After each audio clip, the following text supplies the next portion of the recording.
Welcome to Health System CIO's interview with Anna Schoenbaum, VP for Applications, Digital Health, and Predictive Health with Penn Medicine and the University of Pennsylvania Health System.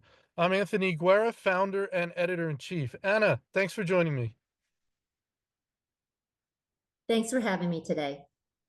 All right, very good. Do you want to start off by telling me a little bit about your organization and your role? Yes. So I work at Penn Medicine, which is the University of Pennsylvania Health System. And we have six hospitals that are part of the organization, and we have over 40,000 employees. We span across Pennsylvania and New Jersey. And we have several systems that we support so that we make sure that we provide the ultimate care for our patients. And we also have a research component as well as education. All right, very good. And a little bit about your role. I oversee all the clinical applications at Penn Medicine that touches providers as well as the front desk and the back end, as well as any kind of solution that touches the patient. All right, very good. So you're speaking at the upcoming HIMSS conference, and your session is entitled, one of your sessions, I understand you're on multiple, but the one we're going to focus on today, Empowering Nurses and Healthcare Professionals AI Toolkit Showcase. So I guess let's start off if you want to just give me a few highlights of the points that you plan to cover. It's a very interesting topic, especially focusing in on nursing and AI. And we'll get into this. There can be a tendency to perhaps focus on the physicians, which is probably part of healthcare from time immemorial, but definitely the nurses and their workload and their burnout issues need to be thought about by IT professionals. So wherever you want to jump in, there's just some of the highlights that you're going to touch on. Great, thank you. Well, this really stems from the work of the HIMSS, the National Committee for, it's called Nurses Innovation Advisory Work Group.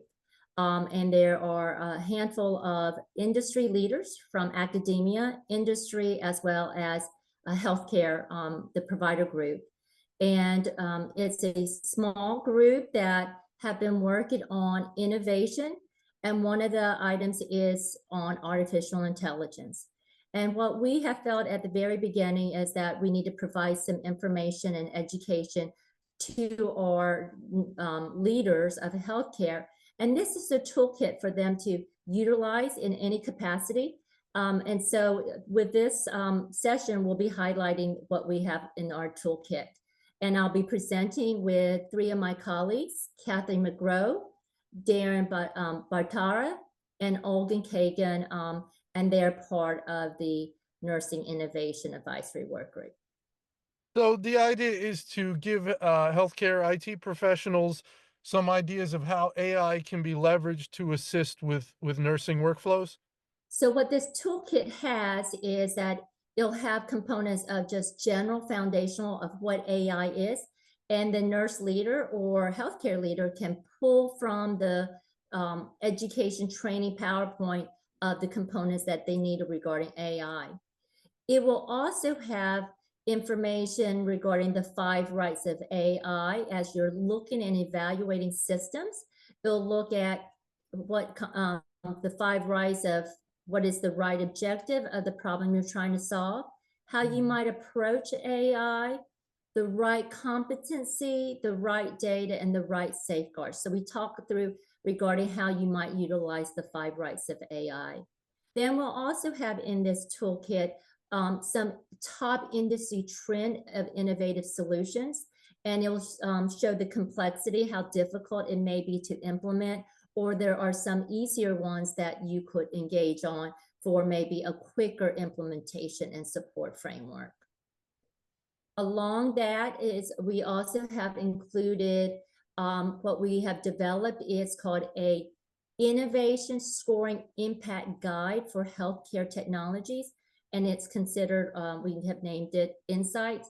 So it will be a calculation that healthcare leaders can use in understanding the implementation, the solution they're trying to implement into their culture, or just from a cost financial standpoint. All So right, those very are good. some of the components. I'm not going to give away everything because we want you to come and join the session.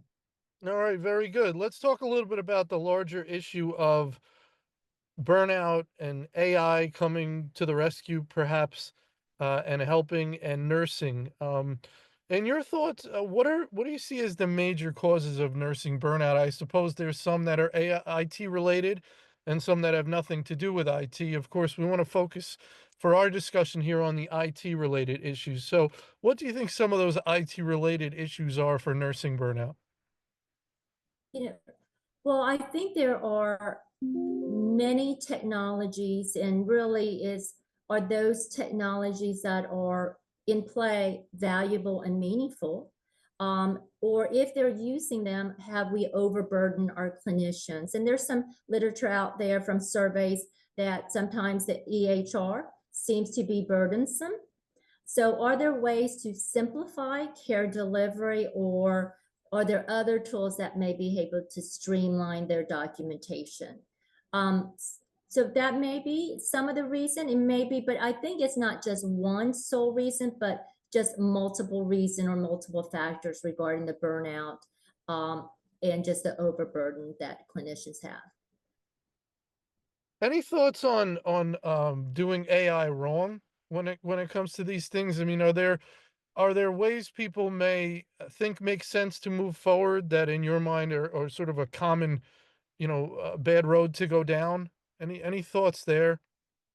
There are many solutions that are coming forth, and I think the one of the things we say in the 5 rights of AI is just what is the problem you're trying to solve, and what is the outcome that you would like to achieve. And so, for instance, it may be that a workflow for to help with documentation. So ambient listening digital technology has been coming forward with really positive results in the provider. It is just coming onto the nursing field, in the nursing area, and it has shown that that may be something to reduce the documentation components or the workflows that nurses have to do on really almost on an hourly or every other hour, depending on how their documentation needs to take place. But they're in that system. And if there's anything we can do to alleviate their burden, I believe that ambient technology may be something that healthcare leaders may want to look into. Do you think that the idea that ambient listening can help physicians, one of the things that comes into play there is it's very episodic encounter. Physician comes in, they're rounding, there's an episode that you can start and stop the recorder, so to speak, and then the AI can turn that into a beautiful note. Whereas with nursing, it's more of a continuous kind of encounters. Is that one of the ways that it might not be an apples to apples? Correct. I think, as this area is really new, is to understand what workflows may best utilize this method. So nursing workflow is not just in the inpatient, is maybe in the room, outside the room. It may be on the phone talking to caregivers or even family members or even the Mhm. patient. So I think you have to explore and be willing to explore where this technology best fits the workflow. But again, to your point, the flow sheet documentation, it is somewhat episodic, as you know, so it may be a little bit more challenging and complex. But once we achieve it, that would be absolutely instrumental in improving that workflow in the inpatient space. Very good. You mentioned addressing the problems that nurses are having. What do you think are some of the best ways to source those problems, to find out the challenges? And sometimes people don't, you know, let higher ups know when they have a problem. They just deal with it, they work through it, they struggle with it. So, I mean, there's governance bodies and all these kind of things. Is that the best way? What are the best ways to find out the problems, and then we can see if we have tools to address them? Yeah, I think that you hit a really good point, is that you have to understand and learn from the people who are having these having problems or would like to see improvement.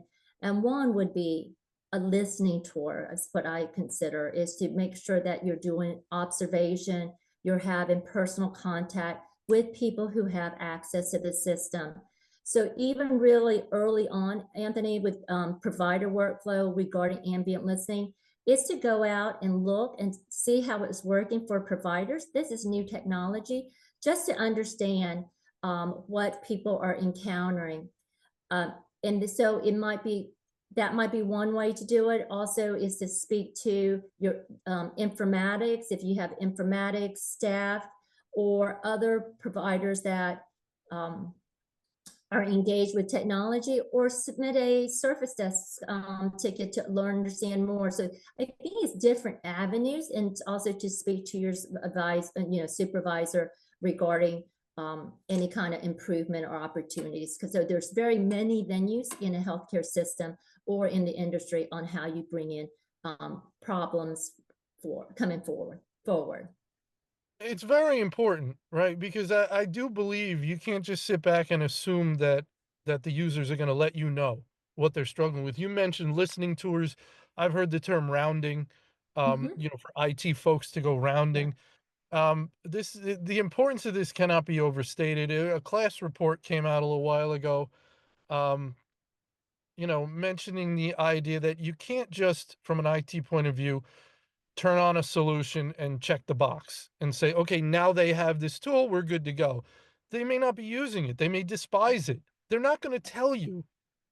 A lot of the time, they're not going to tell you unless you go ask or you go watch. Right. And I think that it's so important because you may find other things or other workflows that they may not be using, that you can provide an opportunity time to do some education or bring other resources to help educate or even correct the problem. So I'll give you a great example.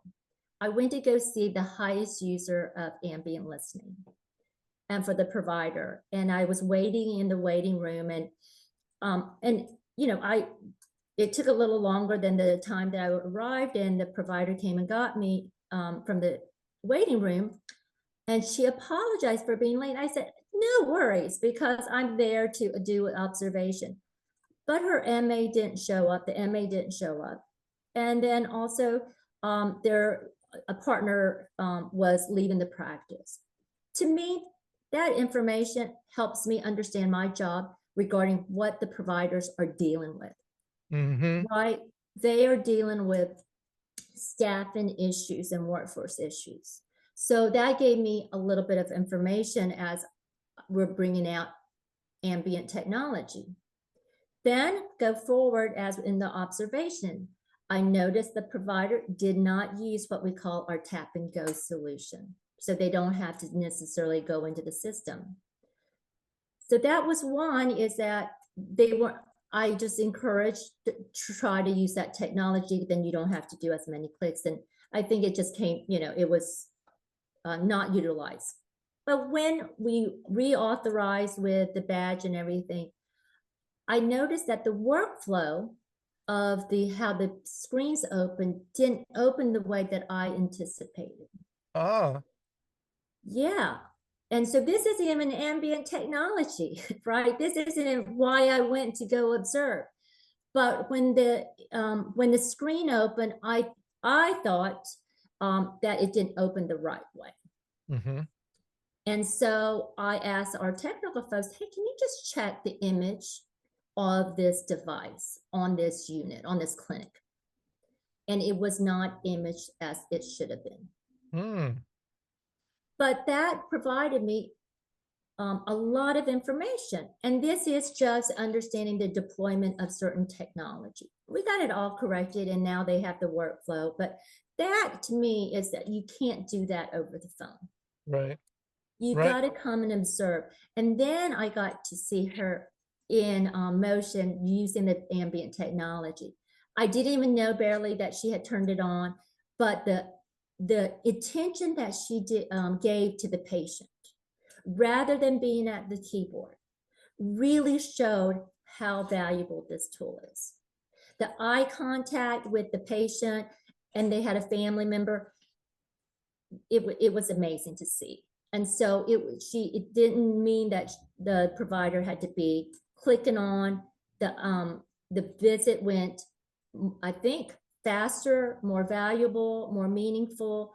But it was really great to see. And this one individual doesn't have to be on the documentation, on doing documentation, when she goes home. She was one of the reasons is that she was also had a lot of pajama time, what they call it, and is Yeah. going home and doing the documentation. But that has also decreased.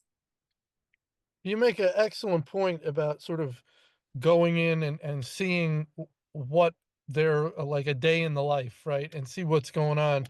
One of the things that can, I think, frustrate IT professionals is when they can't get buy-in and participation from users in ways that they feel they need to service them properly. So, for example, governance bodies and things like that, and providing input. Um, and also, it comes in cybersecurity around doing tabletops and business continuity planning. You need time from really, really busy people, and perhaps if they're not participating to the degree you would like, if you spend a day in the life, you might see why, right? You might see a day where there is no time, where there is appointment after appointment, and oh, by the way, we're required to see this many patients, and you want me to spend the morning doing a tabletop or sitting there on a governance body.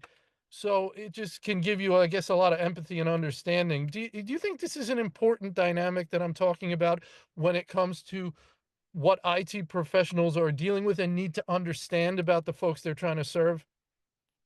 Absolutely, absolutely. Even during COVID, we were helping out in our busy ambulatory practice to be just what would they call ambassadors and just help with because they were short staffed. And so IT professionals, we went and helped um, just kind of direct people to the location. It's just a greeter at the entrance of this big ambulatory. Just even doing that, you understood the magnitude of what this center does, right? Yeah. It's just the people that come and the volume and just the confusion of where they need to go for a radiology to a lab test. All that is so important to understand how patients come in, how overwhelming it might be, and how we as healthcare professionals, IT or clinicians, can help navigate the patients. And so if we can provide information before they even step in the front door, let's do that. Let's send Yeah. them a message on how to navigate this large complex as they come in, or even where to park. Just those little information will improve the patient experience. So any kind of shadowing or observation, I would agree with you, is absolutely critical, and it will make you do your job better. Well, that's wonderful, Anna. I think that's a great spot for us to conclude. I want to thank you so much for your time today. I think our listeners are going to enjoy this, and I hope to see you at your session. Thank you so much. Thanks, Have Anthony. a great day. Bye bye.